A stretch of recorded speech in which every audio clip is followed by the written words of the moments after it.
Hindi ako malandi, Barbie Fortesa, rumesbak sa mga akusasyon ng panliligaw.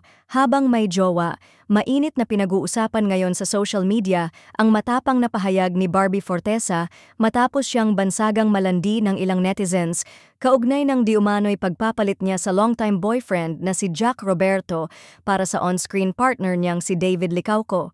Sa isang viral na panayam, tahasang sinabi ni Barbie, "Hindi ako malandi. Alam ko ang salitang respeto." Uminit ang issue matapos mapansin ng mga fans na tila wala ng interaction sina Barbie at Jack mula nang pumasok si David Licauco sa buhay niya. Kasunod nito ay ang sunod-sunod na sweet moments at public appearances nila ni David Licauco na una niyang nakatambal sa GMA series na Maria Clara at Ibarra. Ayon sa ilang netizens, tila emotional cheating ang naganap bago pa tuluyang maghiwalay sina Barbie at Jack. May ilan ding nagsasabing hindi patas ang naging treatment ni Barbie sa matagal niyang naging nobyo. Ngunit giit ng aktres, "Hindi porket masaya ako ngayon, ibig sabihin may masama akong ginawa." Samantala, tikom pa rin ang bibig ni Jack Roberto tungkol sa issue.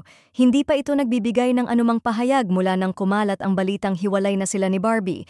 Dahil dito, hati ang opinyon ng publiko. May mga nagsasabing karapatan ni Barbie ang maging masaya, habang ang iba'y hindi kontento at naniniwalang may overlap ang relasyon. Ngunit tila hindi kumbinsido ang ilang netizens sa pahayag ng aktres. Ayon sa kanila, kapansin-pansin daw ang chemistry ni na Barbie at David kahit off-cam, lalo na sa mga event at guestings nila.